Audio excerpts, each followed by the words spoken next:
ஈரானுடைய அந்த சர்வாதிகாரி காமேனி அவர்கள் கொல்லப்பட்டிருக்காரு அமெரிக்காவுடைய தாக்குதல்ல. இந்த தாக்குதல் அப்படின்றது ஈரானுடைய மக்கள் வரவேற்கிறாங்க. காமேனி கொல்லப்பட்டதை அங்க இருக்கக்கூடிய மக்கள் வரவேற்கிறாங்க, ஆதரிக்கிறாங்க. அங்க இருக்கக்கூடிய பெண்கள் குறிப்பா ஆதரிக்கிறாங்க. என்ன ரீசன்னா, இங்க மதம் அப்படின்ற ஒரு விஷயத்த வச்சு எங்களை ரொம்ப நாளா ஒடுக்கி எங்களை அடக்கி, நீ இப்படிதான் இருக்கணும், இப்படி பண்ணக்கூடாது, அப்படி இப்படின்னு ஒரு சர்வாதிகார ஆட்சியை கொடுத்துட்டு இருந்த நபர் இன்னைக்கு கொல்லப்பட்டிருக்காரு அப்படின்றது எங்களுக்கு ரொம்ப சந்தோஷமா இருக்குன்னு ஈரான்ல வாழக்கூடிய குறிப்பா பெண்கள் அந்த காமேனியுடைய இறப்பை கொண்டாடுறாங்க. இப்போ இந்தியாவுடைய ஸ்டாண்ட் என்ன? இஸ்ரேல் அமெரிக்கா ஈரான் மீது போர் தொடுக்குது. இந்த இடத்துல இந்தியாவுடைய நிலைப்பாடு என்ன? இந்தியா எந்த நிலைப்பாடும் எடுக்கல. அவங்க அமைதியா இருக்காங்க. காரணம், இந்தியா இதுல எந்த ஸ்டாண்ட் எடுத்தாலும் இந்தியாவும் அந்த போர்ல இன்வால்வ் ஆன மாதிரி.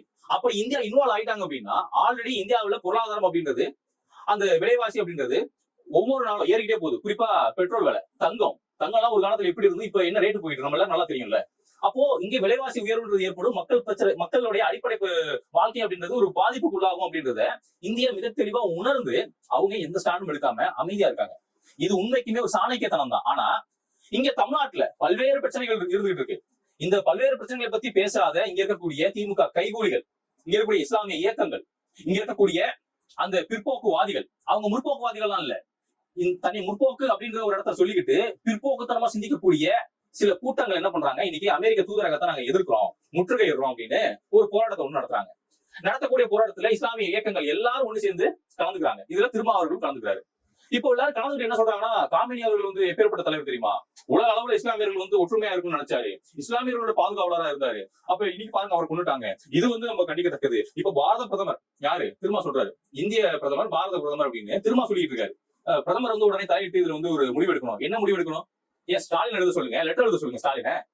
ஸ்டாலினுடைய இந்த ஆட்சியை பார்த்தானே ஸ்காட்லாந்து, இவங்க யூகே, யூஎஸ், இவங்க எல்லாம் வந்து ஆட்சி நடத்திட்டு இருக்காங்க. என்ன எழுத சொல்லுங்க, ஸ்டாலின ஒரு லெட்டர் எழுத சொல்லுங்க, போராட்டத்தில் பாட்டிடுவாங்க. பாபநாசத்துல ஒரு 36 வயது ஒரு பொண்ணு, அதுவும் குறிப்பா அவங்க வந்து பழங்குடியின பெண், அவங்கள கற்பழிச்சிருக்காங்க 2 பேரு. அதை பத்தி திரும்ப ஒரு வார்த்தை பேசல.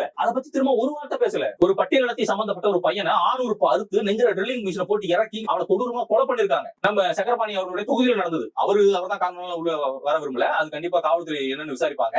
ஆனா ஒரு கொடூரமான சம்பவம், 600 அறுத்து நெஞ்சில ட்ரில்லிங் மிஷினை இறக்கி மூஞ்சி அடிச்சு உடச்சு பேத்து கொடூரமான ஒரு கொலை. அது சம்பந்தப்பட்டும் திரும்ப அவர்கள் வாய் திறக்கவே இல்லை. இங்க பட்டியலின மக்களுடைய பாதுகாவலர் அப்படின்னு டேக் போட்டு இருக்காரு திருமா, ரைட்டா? ஆனா அந்த பட்டியலின மக்களுக்காக எதுவுமே பண்ணது இல்ல. இங்க இருக்கக்கூடிய இஸ்லாமியர்கள் இது வரைக்கும் தமிழ்நாட்டுல மக்கள் பிரச்சனைக்காக, தமிழ்நாட்டு மக்களுடைய ஒரு பிரச்சனைக்காக நல்லா ஒன்று கூட இருக்கும்னு சொல்லுங்க பாப்போம்.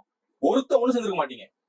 கடைசியா இவங்க எல்லாம் எப்ப ஒண்ணு சொன்னாங்கன்னா, கோயம்பேடுல ஏதோ ஒரு இது மசூதி அடிக்க போறாங்க அப்படின்ற ஒரு நியூஸ் வந்தது. உடனே அப்பெல்லாம் பூரா பேரும் ஒண்ணு சேர்ந்துக்கிட்டு ஆலப்பறை கொடுத்துட்டு இருந்தாங்க.